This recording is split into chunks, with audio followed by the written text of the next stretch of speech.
Hey everybody, it's Jane Johnston with the Bar Hill Group at Remax Camosun, host of Vancouver Island Time. I'm here with Andrew Plank. Hello, everybody.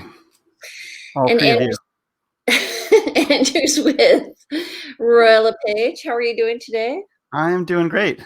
Yeah, it's been a busy week. Why has it been busy? What's been busy about it for you? A lot of activity with listings, pretty active buyers. A lot of stuff's been kind of finalized or putting the finalization on it, so it's more management at this point. But helping people get into homes to do measurements and that sort of thing. Just running around. Good times. You can, All the fun. if they've measured with Real Photo, you can ask for the for $15. They'll give you the very exact measurements of each wall. Okay, the actual measurements. That's good to know. With Real Photo. Yeah, if they've done that. So Right. if you're a listing agent and you've ordered your photos through Real Photo, or if you're a buyer's agent, you notice that they've been done that way, you can ask for the detailed measurements and they'll give them to you. Have you tried that with any other providers? Not yet, but I do know that they are there. Yeah. Okay. I definitely have found the Matterport tours. If you use those, you can go in and actually do some pretty precise measurements of all kinds of different areas, heights, and all kinds of areas using that tool as well, which is quite fun. And Matterport is like a 3D dollhouse type tour program. So you use a camera, can see. Andrew, coming from the camera industry, being into that, do you have your own Matterport? No, I don't. I've thought about it, but I also used to take my own photos, and I've realized that I am now a realtor, not a photographer, and we're hired to do the marketing and be the upper scale manager of these things. So every once in a while, I have to step in and do some corrections to the work I see, but no, I don't anymore. Okay, no. Awesome. So today's topic is we're going to be discussing listings. So listing your house and pricing your home to sell. So often there's kind of two strategies. So strategy number one, the old strategy. What's the old strategy, Andrew? What do you think that is? Wow. Realty Teachers is doing teaching questions. The old strategy of listing your home or pricing your home? Pricing your home, yeah. Okay, well, does this predate our actual careers here? Are we talking about like 1900s? Are we talking about? No, we're talking since we started in real estate in July of 2006. The old strategy is where you list your house here and you hope for an offer and you're willing to accept a lower price. That's the old strategy. That's still quite often in use today. And do you find that it works? I find it depends on the motivation needs and needs of the seller. But I find that if you're talking about doing the opposite and kind of underpricing, I'm not a fan of that entirely either. It's really, yes, I think people used to get told that we think we can get you this kind of money. And then the strategy was both a strategy around enticing someone to sell their home with you. And I'm not suggesting that people are making erroneous, they're optimistic, let's put it that way. And I tend to look at pricing, and when I'm talking to my clients, optimistic, realistic, and pessimistic. And let's look at what the pricing range is. And here's the probability of it selling in these different ranges, and here's the consequences. I like that. Optimistic, pessimistic, and realistic. Yeah, a lot of istics.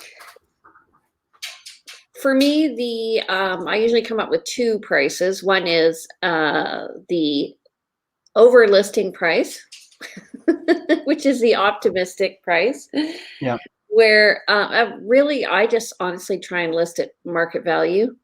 And I do a very in-depth analysis, and then I'm trying to price it right on the money. And the reason why it's not under listing, I don't think.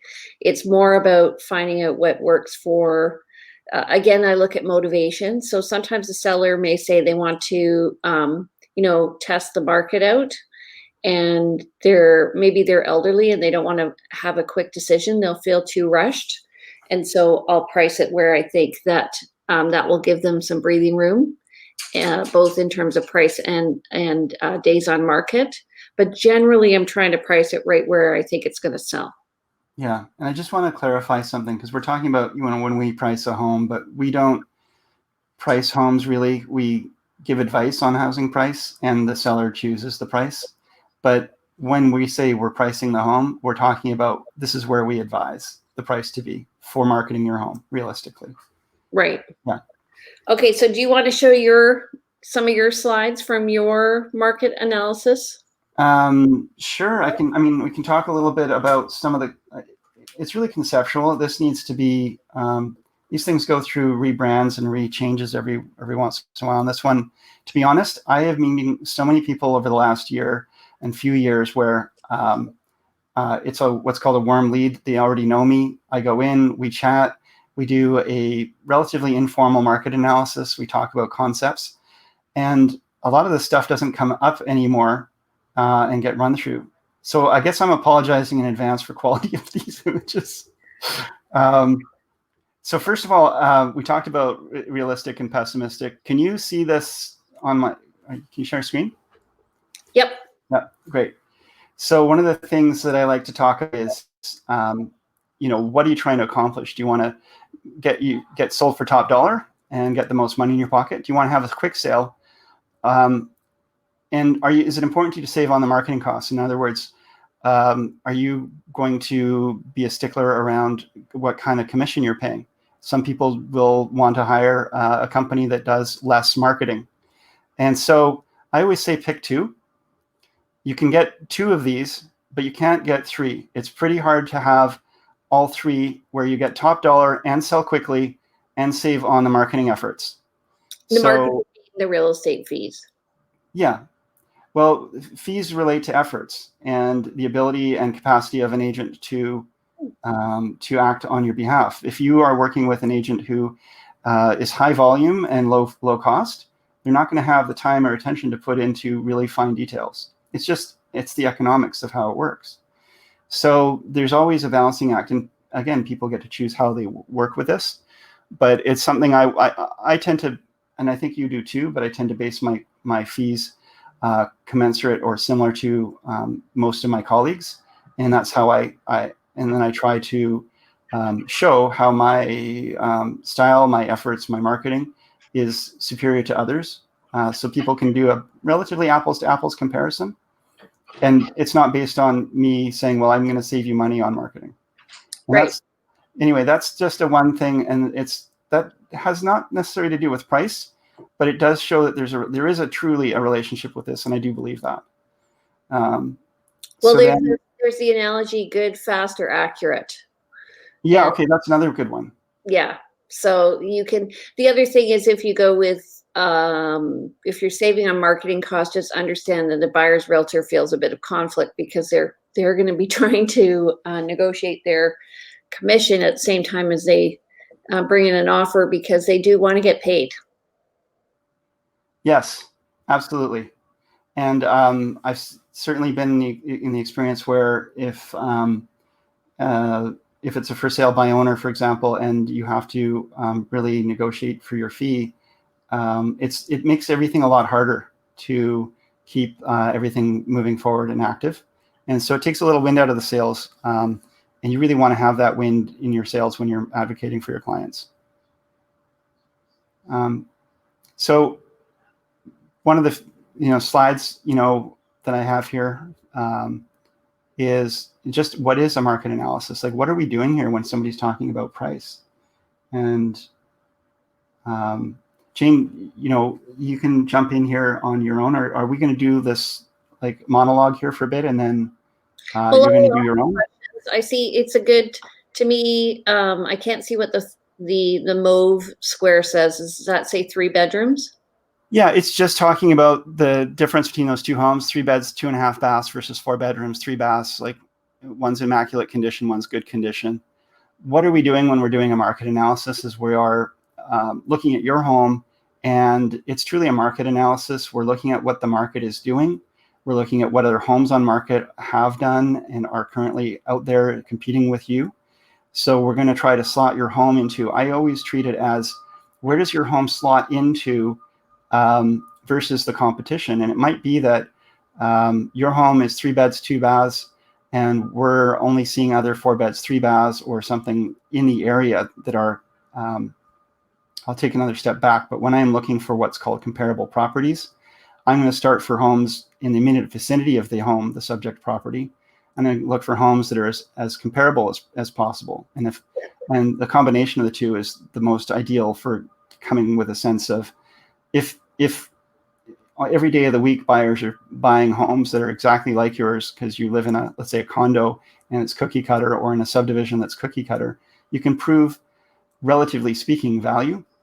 If it's more of a unique property, you have to look a little bit wider and think about functionality of the home, use case. But again, what kind of money are people going to be spending for this home? And is it reach a point where there's less interest because people have other options in that price range that are just more compelling?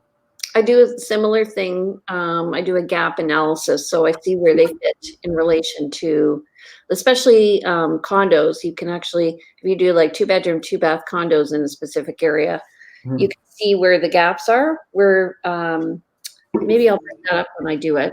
I'll just yeah, put that while you go ahead. Go ahead. Yeah, I think that's great, especially because that's part of marketing, supply and demand. What is out there? What's in high supply? Is your home one of many, or is it unique and filling a gap that may not be? Is there a niche that's being filled by that's not currently addressed? And keeping in mind and really letting sellers know that you could have a lot of competition today and none tomorrow, or vice versa. So timing is really important for getting on market. So that's another part of the conversation is around timing. And of course, I love this little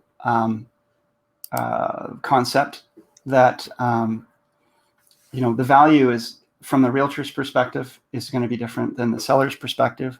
It's going to be different than the tax collector's perspective. Everyone's going to see that same property with a different set of eyes. And so when it comes to us actually pricing that home for market, we have to look at it from the eyes of the buyer and the eyes of the seller, and try to come up with a, understand where it's actually going to be marketable, and knowing that different people will look at it differently. And we're not selling to the building inspector, and we're not selling to the tax collector. And sometimes it's important. The reason why you have the building inspector in there is because they don't have a vested interest in selling your home. No. They're very different.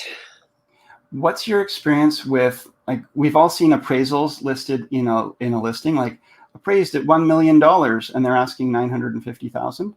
And so you would think, oh, this is a good deal if you based it on appraisal. What do you think of that? I've been asked to come in and critique appraisals, and sometimes I find them very inaccurate. The reason why is because they may not be using good comparables. They may be looking at properties online, whereas I've been in the house. And specifically, I was asked to do one for a client who had a house in, where was it? It was in Oaklands at the time, and they were comparing a house that was on Westall, which backed onto a condo building on Hillside. Right. Was completely different.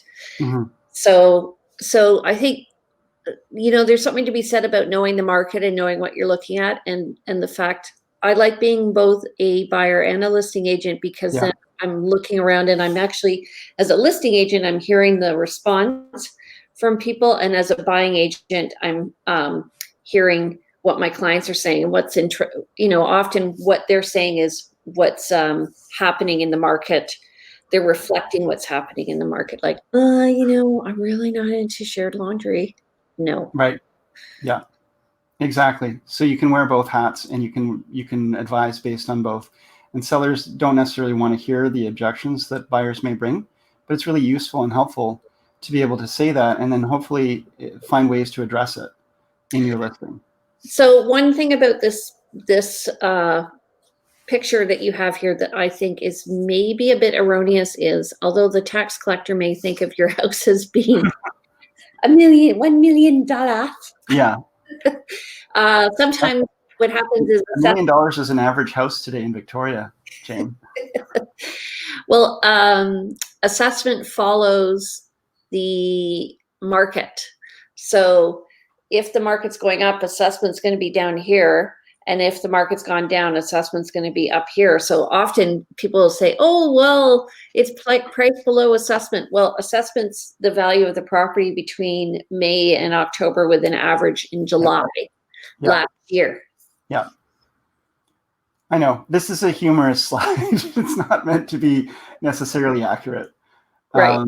Now, I'll just go back to appraisals really briefly. And that further, I would say that appraisals are often purchased for a particular reason, whether it's for by the seller for a purpose of understanding their value, or by the bank for the purpose of mortgage.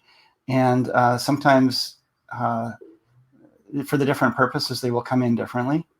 And again, the appraisers don't actually see the properties. They also don't take the market trends into account. They're not looking at current listings in terms of comparison. You mean assessors? I'm talking about appraisers. Appraisers see the property. Appraisers don't see they don't look at current properties, and they don't look at the market, what the market is doing. Right. Oh, right. So an appraiser looks at what's happened. Yes. And we're looking at what's happening. Yes. Yeah, we're taking a more active look at value, whereas an appraiser and an assessor will look at a time in the past, a set time. Yeah. Sorry, we're getting a little confusing with assessors versus appraisers. But these are different ways of looking at value of a property, and that's what we're talking about today. So hopefully that's... How do we price a home to sell, though? Okay. Well, from my perspective, you chat with your clients and you find out if they're truly interested in selling. And then you price it so that it is attractive to buyers. And by that, I mean, well, let's go to another slide then, if I may, because we have a slide for everything. Let's just find it.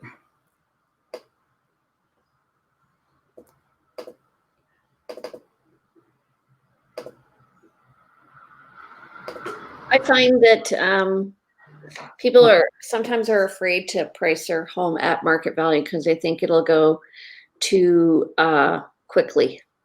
Mm-hmm. Yes, and then they don't, and they think, well, let's leave it on market for a long, long time, have a lot of really inconvenient showings, and eventually bring the price down to the price that it would have sold for. Yeah, exactly. But nobody wants the fear of saying, I think I sold this too soon. I'm having trouble bringing this other slide up. So let me just... Sellers say, I don't want to give it away. No, exactly.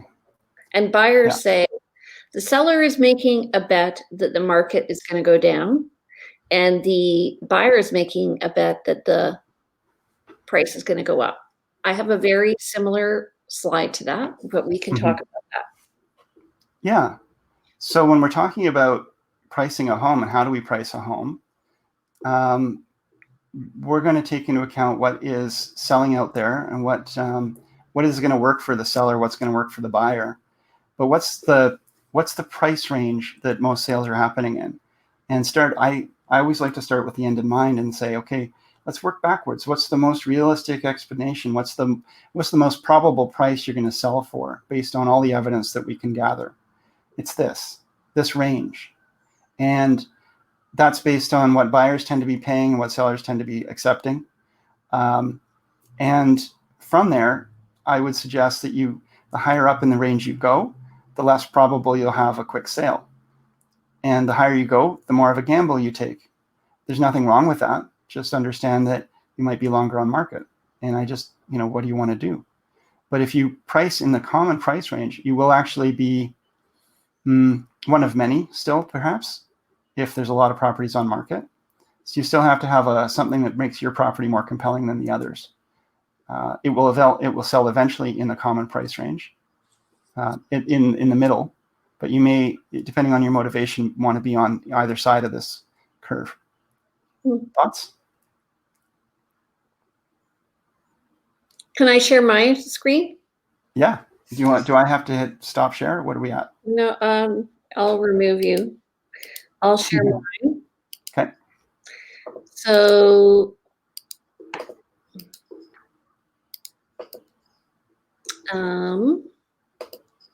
okay. So here's me. I didn't do that. I had that. There you go again, Jane. Okay, the most important thing, when we're looking for, being on realtor.ca is very important, especially in Canada. It's a very, very powerful program. So 90% of properties go through a realtor, either through the listing realtor, realtor.ca, the realtor's automated search, or they've seen it on some social media. And you can see those are small compared to the three types of sources, which are through a realtor. And this, pardon? 4. Real estate sign. Oh, well, I mean, these 5. are minimal. Okay. They're, right? But, and 90% are coming through the realtor or realtor.ca. Yes, the system tends to be where people have eyes on the prize. So sometimes a seller will say to me, well, is my property being seen by people? Well, yeah, it is, because what happens now is the listing goes through realtor.ca and then it gets syndicated out to a number of different sites. Yeah. And the reason why we do that is because then we can control where the data comes in. So when we first got into real estate, I used to syndicate my listings out myself. So I have to go in and edit them in all those different sites. Every time there's a change in price, every time there's a change in listing description, if you've made an error in some bit of data that you need to update, to make that change everywhere on the internet is really difficult. But if it's syndicated, it's broadcast out, and it's syndicated to the areas where most people are looking. And we also have an agreement with other realtors in the city, and we can check off a little box that says we allow other realtors to market this property. And that's for the benefit of the seller, so that the listing shows up everywhere that realtor is marketing. Yeah, and we were talking about old school pricing versus new school pricing. There used to be an old school mentality of, I've got to protect this data. I'm not going to share it. This is my listing, and if somebody wants to come and get information about it, they have to come through me. I'm not even going to advertise the price. I'm going to advertise these teasers online, and if somebody wants information, they have to contact me. And I don't think Jane or I are either of that school. We're more of like, the more people we can share this information with, the more people who get the information about this property, the better chance we have of selling for our clients. And our job is to sell the property, not to gather potential buyers for ourselves, in that manner. So this shared method is pretty common. There's still many agents who don't like to share the data, but a lot more do these days, and it's a good way. Also, when I'm marketing, I market to other realtors. Yes. Because, because I want them to sell the property because of the rules around dual agency. So we have a two-pronged approach. One is to other realtors, and the other is to buyers. And if I reach a realtor, I'm going to reach 200 to 300 of their clients. If I reach a buyer, I'm reaching one. Exactly. So if I'm advertising in Calgary to people who are, like, if I pick an ad in a newspaper, what I'm going to get is just buyer leads. I'm not going to sell the actual home. So that used to be a strategy I used when I first got into real estate, but I found it didn't work. Now, what I do is I focus on realtor.ca because I realized that that's where they're going to be going through. So I put all my media on realtor.ca as well. And I do sharing folders. So if somebody's got a realtor or a client who's interested, I have all the data, like the floor plans and let's say if it's a condo, all the strata rules, and if it's a house, maybe information, an aerial view of the property, so that a buyer can see all that through their realtor. Has to go through. Yeah. This is some of the stuff that's not seen. It's sort of the below the hood stuff that people don't see, but when they're working with a realtor. But a good realtor does network with their colleagues. We're on a few private social media groups where we interact. I've definitely experienced the benefit of both helping people buy a home that I saw on there and selling homes that I've posted on there. And also just making the job easier for our colleagues means they want to do business with us. So this is less to do with pricing, but it does have to do with how quickly we can sell a home. If we're providing really good quality materials, a lot of that's again under the hood. Here's the this is not public information, but for our realtor colleagues, here's the ideal dates that our clients are looking for a closing. If you're bringing an offer and you want to make it attractive, why bother writing an offer that we're just going to have to counter? If all things being equal, it works for your clients and my clients. Here's what's included. Here's what's excluded. Here's what we're looking for. And I get all the time my colleagues saying, I really love how you've packaged the information. It's really great having all this information. A lot of times it's like pulling teeth trying to get it from the other realtor. And I just don't understand that, because it saves me so much work, actually, having that information up in advance, because I'm not answering that question 20, 30, 40 times over time. And it's just, everything is just, it's about helping people do business. Exactly. Okay. So pricing. Yes, this is a good one. So interestingly, so I had a condo recently that was listed at 410, which was here. So just 10% above pricing. I mean, actually it was worth 410. Jane, I don't think we can see your mouse. So when you say it was here, you'll have to tell us. It was just above that orange line. So it was in the plus 10% range, which is in the seller's desired price range. So what I did was matched what you did, which was that humpy line. And I put it in a vertical and I tied it in with this pyramid, because we're going to exponentially get more people as we go down the pyramid, which is in the buyer's price range. So as I said, the seller's betting that the price is going to go down and the seller is betting that the price is going to go up. So the seller doesn't want to give it away and the buyer doesn't want to pay too much. So the balance between that, which is on the left in that little white mixed color area versus market overlap. That's market value. Yeah. Okay, so if you price too high, literally the buyer doesn't see it. If you price too low, you can sell it too quickly, and we have ways to kind of mediate that. And the way we do that is we may hold off on offers if it's a hot market.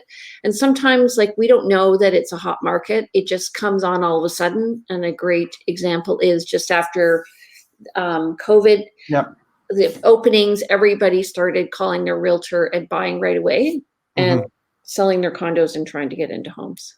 I did about half a year's business in about a month. Yeah. Can you go back one? I just want to, I use these same slides. One thing I would say about this is this talks about the percentage of buyers looking for property as you go up. It gets smaller percentage as you go up. I also talk about again, I like probabilities. You mentioned the word gamble, but the probability of selling gets less and less the higher you go up. And the problem with pricing too high is people will assume you're unreasonable, because buyers are actively working, looking at properties, and they've got a strong sense of where the market is. They will see a property that they feel is unreasonable, and they won't want to deal with an unreasonable seller. And they'll say, oh, the seller can always take the seller will say, well, somebody can always bring me an offer. But that is not sound logic. Somebody can always bring an offer on the market value. Well, it's kind of like as well. They feel that you're being aloof if you price a property too high. And there are people who price their property not to sell because they really don't want to sell. They just like having their house on the market. Yeah. Now the other, and true. And then the other side of it is, if you're on the lower side of this price point and you price too low, you're going to see a lot of people are going to see this property. It creates a lot of churn. I remember a listing once one of our colleagues listed probably 200,000 under value. And when we talk about pricing a property low, we're not talking about that kind of purposeful undervalue. This was like, I think, a $700,000 property that was listed at 500,000. That just created, like, I had quite a few of my clients calling saying, can I see this property? Can I see this property? I've got to get through. And I said, you guys, this property's, and these people were people who were not qualified to pay 700,000. They were looking in more of a 5 to 550 range. I said, you're not going to be able to get this. It's going to sell. The seller's not going to sell for the price it's worth, they're asking. It's going to go multiple offers. It was an absolute zoo while I was there. Half the realtors in Victoria were showing the property. Was it on the Lamson? It was not Lamson. No, it was in behind Mayfair Mall. Okay. Yeah. But the point was that it was really a waste of time for everyone. And they actually didn't end up selling that property because they were, although they had it listed low and they were hoping to get multiple offers above asking, they didn't accept any of the many, many offers that came in. They didn't feel like any of those were high enough. Right. And the point is that when you see a property that's too low, you think, what's wrong with that property? And you also think, why would I be the one, if I'm going to offer on this, if it's really too low, if I'm going to offer on this, am I going to just pay market value? Like, why would I offer market value when I could go buy something else for market value? I'm still looking for a deal here if it's underpriced. I'm hoping that nobody else is willing to pay more and I still get a deal. So what's interesting is there was a house, 2 houses on Derby a few years ago. And one had a beautiful garage and it was like stunning. And then there was a house down at the end of the cul-de-sac near the golf course. And nobody was looking at that property because of the stunning house on the corner. Yeah. So we ended up having, we just went in and scooped that little house at the end. And there was a bidding war. Everybody's attention was on this property. And I'm like, you know what? Let's go down there. It has everything anyway. Zig when others are zagging. That's the always a good one. The last point I'll make about this one, because I've always thought that this is a little bit erroneous. This triangle, I'm losing my words. Pyramid. Pyramid. Thank you. It's actually not this shape. If you think about it, the shape is actually more of a curved line. It goes wider at the base and to a very thin top. And then it definitely stops at some point where, unless you have a really specific reason for buying that home and you know that there's a diamond mine directly underneath that you could profit off of, you're not going to pay above the market value. But this gets to be wider and wider as you go lower. And so it's kind of like there's a point in the slope where you hit market value. And once you get too steep in the slope, it's just not going to work. There's a point also where anybody would buy this home. Right. And because it's such a good deal. Yeah. Yeah, agreed. And but this is a good point to talk about pricing, because if you're right at the very top of where the sellers and the buyers top line is, you're going to just reach those top buyers. So what I say to people is, let's say that top of that orange line is on the pyramid is $500,000. If you price it 502, literally the people looking up to 500 will not see your property. Mm-hmm. And I've seen this where my client wanted over $1 million on a property, and we priced it at $1,070,000. And then I said, well, we need to do a price reduction. And at that point, there's going to be kind of cusps where action is happening. And right now, especially, there are cusps in terms of new construction because of breaks on property transfer tax and breaks on GST and breaks on this and that. And at the $1 million mark, now you have to go minimum 20% down. Yeah. Would you want to add something?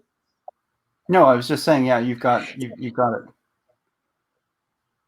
Yeah, so literally, so when we lowered the price, he lowered it to $1,030,000. I'm like, well, I don't think $1,030,000 is going to do it, but we'll try. Nothing happened. And then what we did was we relisted it at $999. And this was when properties weren't $2 million. And literally people came in and they thought it was first day on the market because they did not see it prior They to hadn't that. seen it before. Yeah. Did you end up with multiples? It was a really slow market, but we ended up selling like within $5,000 of asking. Of asking. Okay. I've definitely seen where a price reduction comes in where it takes it into that range where there actually are buyers. It's kind of like if you're fishing and, you can fish at different depths and the fish are at a certain depth only. Your hook could be, 10 feet too high or 10 feet too low and you'll never catch anything. So you have to be in the area where the fish are biting. So yeah, definitely pricing is so important. There you go.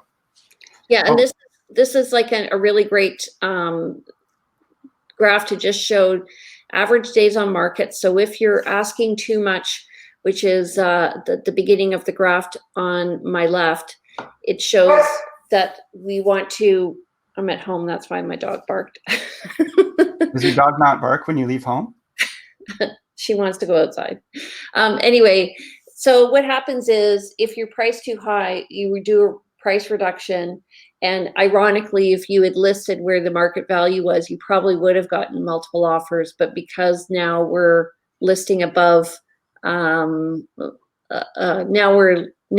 the days on market is showing, we're actually working against ourselves. And so sometimes sellers need to go through the process of, I want to try it here. Okay, let's try it here. And then, but when you get market value, you suddenly get a lot of viewings and then okay, this is the right price. So it's best to start in that range. Hope springs eternal, and people always think optimistically in terms of the price, and they don't want to undo. Can you keep it at that for a moment? Yep. They don't want to go too low. But what happens is also there's the greater fool theory. Nobody wants to be the greater fool. Once a property's been on market and let's say where it reaches market value in those steps is 60 days on market. After 60 days on market and you come to market value, someone's going to look at that and they're not going to recognize necessarily that it's now come down to market value over time. They're going to see it and say, wow, this property, nobody's bought it yet after 60 days and they're asking this much money. And that just looks like a normal home to me now. There must be something wrong with it. I'm going to not really give that any attention. So it's only until the price becomes really compelling that someone says, oh, calls their realtor, I've got to see that home. It's actually looking pretty good. So that's why getting the price right early on is really important. A really key piece.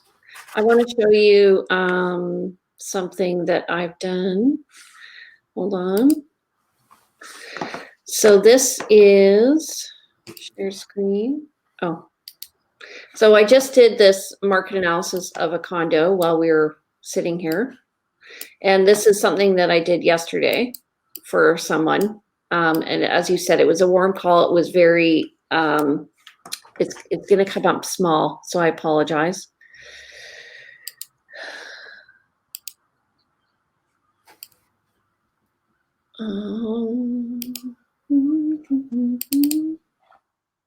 Okay, so really you don't need to see the numbers because I know you can. This guy, okay. Helpful. But what it's showing is, if I'm looking at this, is that there are gaps. Do you see this gap here, this gap here, this gap here? And then as we move here, there are like more gaps, bigger gaps. Yeah. So this tells me where the properties are hanging. So this is 2-bed, 2-bath condos at in the West Shore. And I'm just going to go in here. Can I do this? Yes. Okay. So I'm seeing 419 and 409 are places where there are condos that aren't selling. And I'm seeing long days on market here of 112, 155 days. And then I'm seeing when we get down to the 400 range, I'm seeing like 14 days on market, 6 days on market. There's one here, 112 days on market. That one actually faces the highway. So, and I'm just seeing that when I'm pricing for a client, I'm saying, you know what, these are new, some of these are new construction and they're not selling. So that tells me that it's long days on market and perhaps we should be pricing a little less than that. Here's where the gap is and here's where things are selling. Yeah. Do you want to explain this? Hang on. Oh, sure. Yeah. So this was, do you want to explain this? Sorry. Am I in trouble? So this is just a graphic that shows the relationship between your condition of your property, price of your property, and whether you're sort of where you are in the market based on that relationship. So the better the condition and the better the price versus the comparables, the more you're on the bullseye in the target. And as your condition becomes less great relative to the comparables, it's not talking about the condition of your home in general, but relative to the comparable properties in that price range. Is it less good quality? Okay, you're moving into no man's land where probably not going to get an offer. There might be a few eyes on the prize. There are probably people looking to get a great deal. And then you reach a point where you're just not even considered. So when your price and your condition are not as good as the other properties available for sale, nobody's going to consider your home because it's just not seen as a good deal, as a reasonable deal. People are not necessarily looking for a good deal out there. And most of my buyers that I'm working with are always coached that, there really don't exist amazing deals out there anymore. There are too many people with eyes on the prize and too many transactions that may happen. If those transactions do happen, they're probably happening off market, behind the scenes. What you're seeing on the market itself is people doing business. People showing properties, buying properties for reasonable prices, selling properties for reasonable prices. And every once in a while, an amazing price comes up on a home. But because there's so many people in this current market, for example, looking with really good, competent agents, you're going to see the homes then get offered on and bid up to asking or to the price they should have listed at and sold at. So everything kind of finds its balance and finds its place is my point. I want to say another thing, because you were talking about your example of a listing at over $1 million. And you said, like, we were at $1,070,000 and we talked about reducing to $1,030,000, and I said that's not going to have any effect. I do have a tool that I use with my sellers. It's part of my weekly report, and it says, here's what's going to happen if you adjust your price up or down. Here's how many more realtor searches it shows up on. And remember, we were talking earlier just how important it is and how many homes sell through realtor efforts or through the fact that it's on the MLS or part of that system. People are engaged with their buyers, with their agents on property searches. They tell their agents, look, find me a home up to $1 million. Those agents plug in a home up to $1 million in the search. It outputs homes up to $1 million. That home at $1,070,000, at $1,030,000 doesn't even show up. So those buyers are not seeing it. So it's really helpful to be able to show your clients, look, you're looking at, we're currently this price, or you're looking at listing at this price. Here's how many buyers are actually actively seeing your home. Here's how many more will see it at this price point. And sometimes it makes no difference, even if you make a $50,000 or $70,000 change in price. And sometimes it makes a major difference, even just for $5,000. Right. So it's important to know. Yeah, we did that on a listing last week. We just took it down a few thousand, and it made a huge difference. Yeah. Just because they were, we all of a sudden went below a cusp. I'm just going to show you what's going on with the market right now, which is we're going to start doing this prior to our discussions normally. So how has your week been in the market? Yeah, asking me? Yeah. Yeah, I'm sorry. I'm in another, I was just trying to pull up something else here. So you just run with this because I'm trying to find another example document. So this is what's going on in the market right now. Up to date. I don't know if you can see that. Yeah. Okay. So we have to date in September 14th, 414 unconditional sales. That's compared to 616 for the month of September last year. So we are ahead of the game. That shows to me to be a very active market. New listings were at 566 compared to 1,168. That is at par, really, where we were last year. And in terms of active listings, total number is 2561. That's compared to 2823. And as we explained at our last week, we have sold the same number of houses this year as we did last year, but we sold them more in the past 2 months than we have previously. And new listings, we can see list to sale ratio in that bottom graph there, that you have very good chance of selling your property. It's 222 pending to 278. That doesn't mean that those properties exactly have sold, but it shows the activity on the market. And 122 price reduction says to me that people are getting serious. Let's get these homes sold. Any comments? Yeah, well, when I see a lot of price, you don't often see price increases. That's uncommon. It's generally someone has really made a mistake. Or usually, often, if the realtor themselves input the information wrong, and then they have to correct it. But when you see price decreases of a good number, it suggests that people have been optimistic in their pricing and are having to make some changes. So it's not. When you see that kind of number versus the new listings, you do also see, make some assumptions that there are people either being, listing a little too high and having to make course corrections. Not everything on the market sells immediately and for full asking price. And a lot of people have that sense or that belief when they hear it's a hot market. Oh, everything sells. I can ask anything from my home and anybody will buy it. It's not true. And the more people get that impression that it's a hot market, the more people are going to overprice their homes, and then the more price decreases you're going to have to see to get those homes sold. So, yeah, that would be my comment. What do you think? I agree, and often, like, I call it being cute when a seller wants to list high. Did you pat them on the head and say, "Oh, isn't that cute"? Pardon? You pat them on the head and say, "Oh, isn't that cute"? Yeah, I think it's what's the song? You can't always get what you want. I mean, if you go into a candy store and there's 10 chocolate bars and they're all priced at $1 and this one's priced at $1.50, no one's going to buy the $1.50. Unless it's Toblerone. Okay, we have 12 minutes left. You want to show your last? I want to show another slide. You were using, this is going to be hard to see, but let me see if I can enlarge this a bit. But you were showing a slide that talked about the various values, ranges, the price points. Let me see if I can enlarge this a lot. I love this. I love that. I use this a lot. This is a great slide. This shows, so for example, this is for single family homes in Victoria. And we'll start with just the average, which is that, well, let's go the first white column to the right of the gray.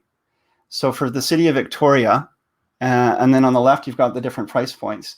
You can see what has sold. Current and year to date. Current listings year to date. So you can actually see how many listings are in different ranges. And I think if you look at this like a graph, a bar graph going 1, 3, 2, 5, you can see there's a number of listings in this price point. You can see it kind of lowers down maybe around here. You can see it builds up right around here. What you do get to see then by watching the year-to-date and all of the other properties is just where the heat is in the marketplace. You can see how once you get under 1 million, there's way more.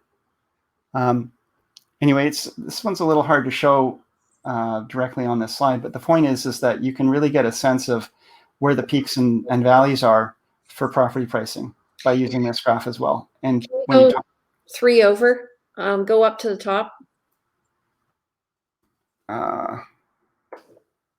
Scroll up. Okay, so if you look at a Esquimalt, go down. Sorry. Hang on. Oh, geez. If you go to Esquimalt, you can see like over 1 million, there's only being 2 sales. So Esquimalt is, right. Okay, so here we are. Esquimalt is the third set of double columns after the gray. And so we don't see any listings over in the multi-millions until we get down to 1.5 and then 1.4. And then really it's only under $1 million that you start to see those properties. And then you see a peak around the 8 to 850 range. You can see that's a hot spot. Yeah. And what's cool, what I tell people is buy in a Esquimalt, because for the same era of house, same character, same distance from downtown Victoria, not as Tony an area, not as high priced an area. You are not Tony, did you say? Tony, Tony, not as high end. Okay. I think that we're talking about Tony Joe for a minute. No. You are going to see much more value for the property. This happens in condos too. So I actually just had a buyer call me from Vancouver who wants to move into a Esquimalt because of this data. So I would say too, when you look at where the hotspots are, the West Shore has been building a lot. There's a lot of new construction, great values out in the West Shore. And people tend to either be like, let's go to the West Shore for value and new construction, or let's be in the core because we really like the core. And I see those two areas growing, and you sort of think of it as two expanding circles, and eventually they meet. And where they meet is View Royal and Esquimalt. And View Royal is another area that I feel is really undervalued, really underappreciated and undervalued. There's waterfront there that's beautiful. There's some really nice homes. You're not really that far from Victoria. We now have the Mackenzie interchange that makes it a lot easier to come to and fro. So Esquimalt and View Royal, two areas that I think they're on the cusp of really being. I agree. Yeah. Yeah, and coming from Toronto and seeing how once the city amalgamated, how when I go back and I see these areas that nobody would have lived in before that are very popular now, I'm like, okay, yeah, it's going to happen. Yeah. Okay, so I think next week, why don't we talk about hot areas of Victoria? That's a great one. Pockets. How about some of our favorite little pockets too? Okay. Yeah, like little hidden gems that like people don't necessarily, like the Athlone Court kind of area or whatever, like little areas where people don't necessarily know until they've driven into that area and gone, what the heck is this? Yeah, exactly. Okay. Here's a little gem. Okay, yeah. So don't forget to subscribe. If you're on YouTube, please subscribe to watch us every week. We're going to be on the market, talking about the market every day, Monday at 10 a.m. And anything you want to say about? Well, I don't think people need to watch us every week, but like once a month would be nice if we get enough people. I just think like every week is probably a little much for anyone to see us. No, I disagree. Nice. You're amazing. So are you. I love you, Jane. Okay, everybody. So stay tuned next week. We're going to be talking about our favorite hotspots in and around the city. If you are in the industry and you want to be a guest, let us know. We're going to be looking for guests in the future to talk about different aspects of real estate development. What else? Mortgage. And all aspects of real estate, whatever it is. Yep. Outside the box. Yeah. All good. Okay. Have a great week, everybody. We'll see you everyone. Monday at 10 a.m. Bye-bye. Bye now.